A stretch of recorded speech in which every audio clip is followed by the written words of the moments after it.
So now consider this. Let's pick up the money stick. Let's hit this head on. But instead of it saying abundance on one end and absence of abundance on the other, let's put money on this end of the stick. Now, here's our reasoning.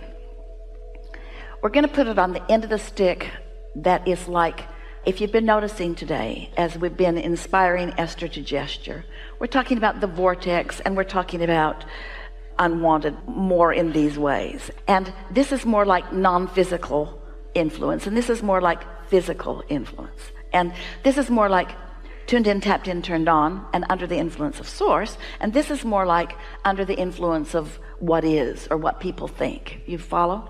So on this end of the stick, let's make it is what people think, how you feel. And let's put money on that end of the stick.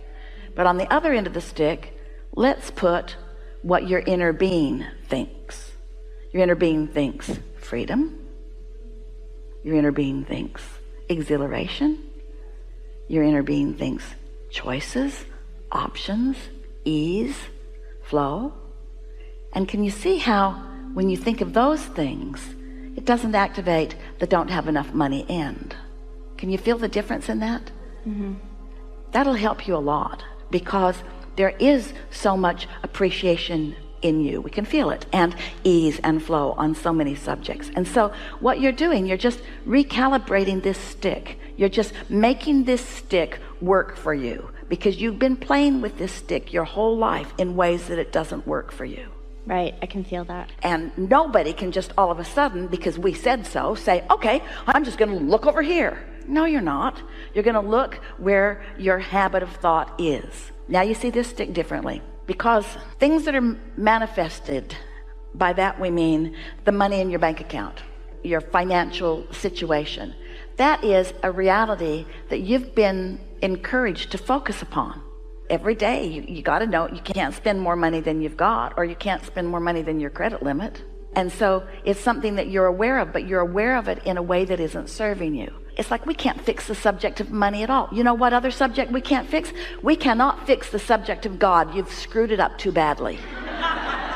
We cannot talk to you about God, because what you think God is, we don't even want to put that label on it, because every time that word is uttered, you offer a vibration that is so ridiculously nothing to do with this non-physical connection that you have.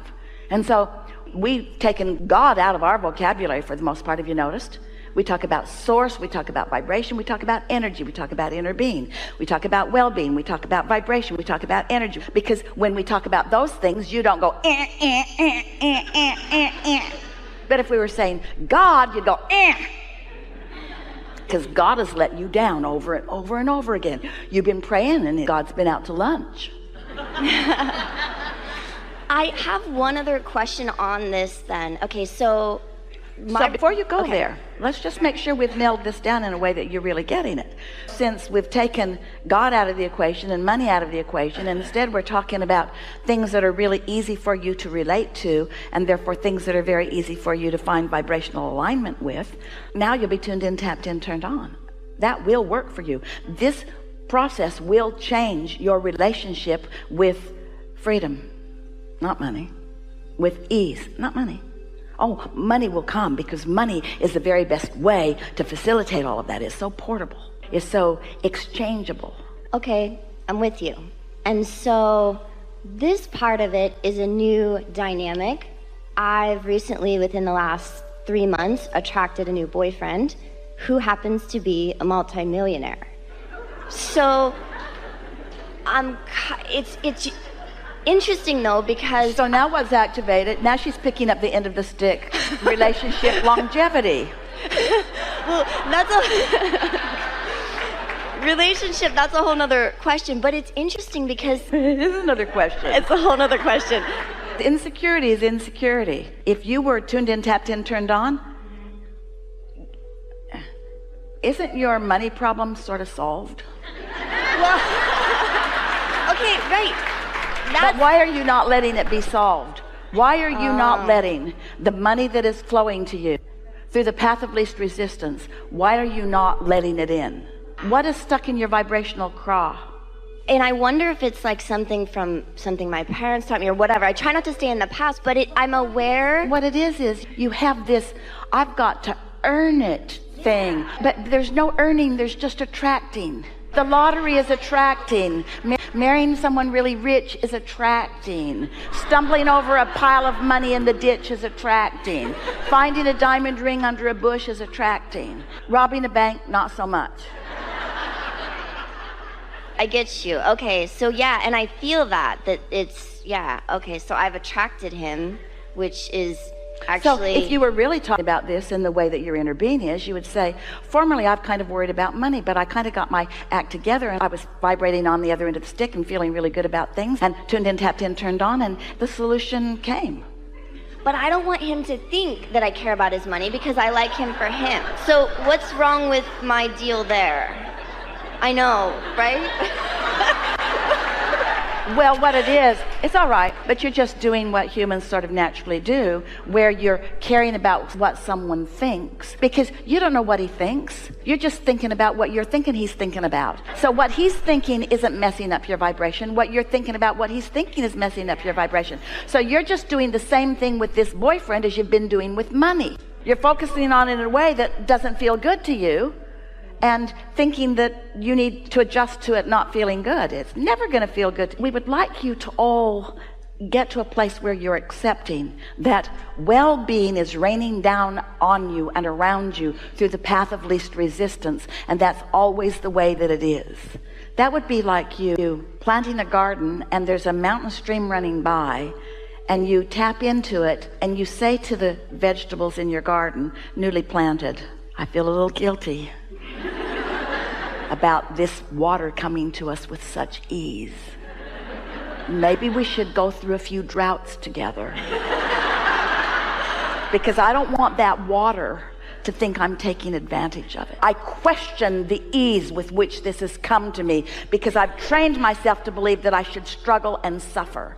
So then you want to ask yourself, is this who this person is? Did this person come to you with an attitude of, I'm just a wonderful, wonderful catch, and you must have suffered a lot to deserve me? Was there anything like that came out of this person's mouth? No. Nothing even close to that. You're making it up. You might want to figure out why. Do you know why? Will you tell me why? It's because your idea of earning and deserving is all jacked up. When you ask your parents for money and they don't have any, they give you an answer that stinks. They don't say to you, line up with it and it will flow to you, because they didn't do it. So they say to you, money doesn't come easy, and you have to really struggle and work hard for it, and you have to be deserving, and you have to do well in the eyes of God. Right. And so you've just got some patterns of thought that are temporarily sort of tripping you up a little bit. Think about this question. Abraham, for a long time I've wanted blah, blah, blah, and now it's come to me, but I feel guilty about it coming. Because it came so easy. You're right. No, I'm with you. It's true. Yeah. I have to get over that earning, and I have to like work hard and like, oh, how could I just attract this multimillionaire? And now I can have anything I want. It came so easy. Let's focus on those words. It came so easy. What's wrong with that statement? Everything is wrong with that statement. What humans want to say is hard work, struggle, and sacrifice. And then, if you're really lucky or really particularly good, maybe some abundance will come to you, but not likely. Mostly you have to croak. And when you get into heaven, the good stuff will come, provided you've been good. So you've got all this stuff going on within you. We're surprised that any of you let anything good in, because you have this long practiced attitude of needing to prove your worthiness to a God, we're choking on that word, to source energy who's never asking you for the proof. So when you set yourself up to prove yourself worthy to something that's not asking for the proof, you just get all out of balance. Look at it this way. Abundance is raining down on all of you, and it's like you've got umbrellas up, not letting it in. And then somehow you get feeling a little better, and you put your umbrella down, and some of the delicious abundance rains down on you. You go, whoops, sorry, I'm used to blocking that. It feels more virtuous to block it. I shouldn't let it in. It speaks to the money shortage consciousness that is rampant in your environment that most of you have been practicing for quite a while. It's like you think that there's this finite pie, and that if you take a big slice of it, that you're depriving others of their slice of the pie. But that's not the way this energetic pie, this pie expands to the degree of your asking.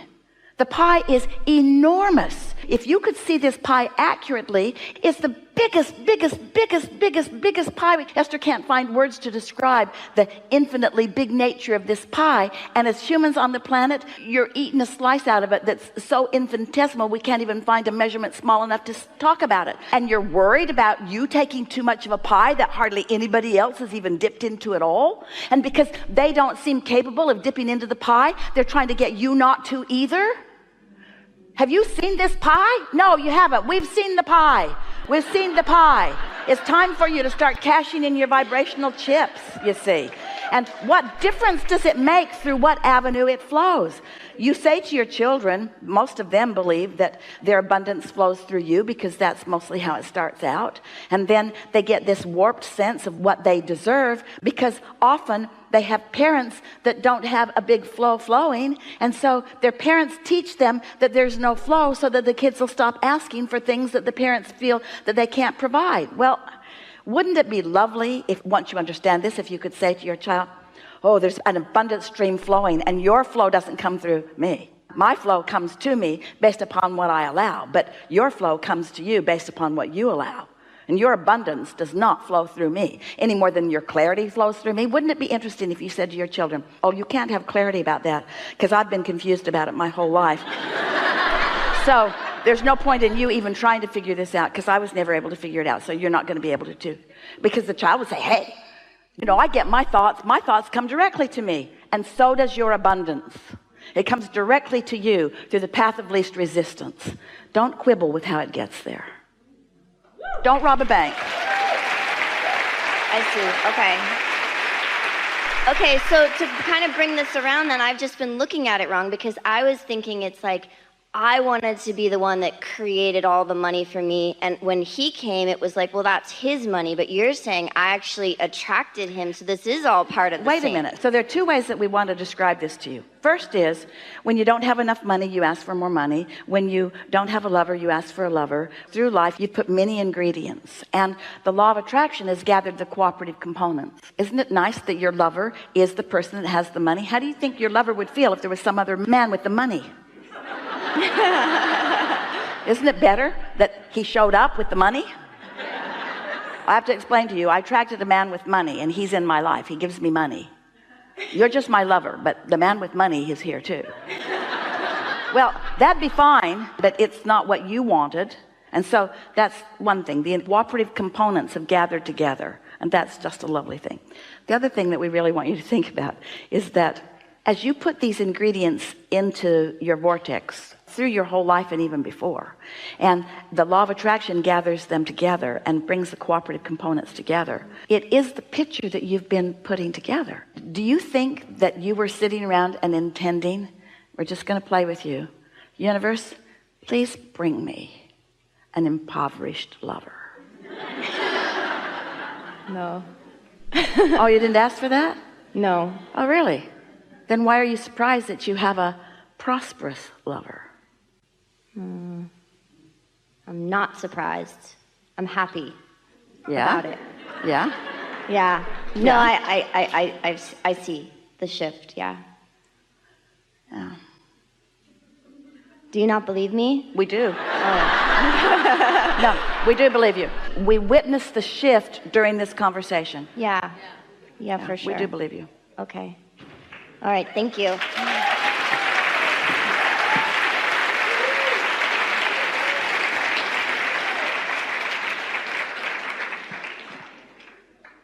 Do you like it that she's got a rich one? See? See, if that feels really good to you, you're under the influence of Source. If you're jealous, you're not. Is there possibly anything left undone? You're greedy, greedy, greedy.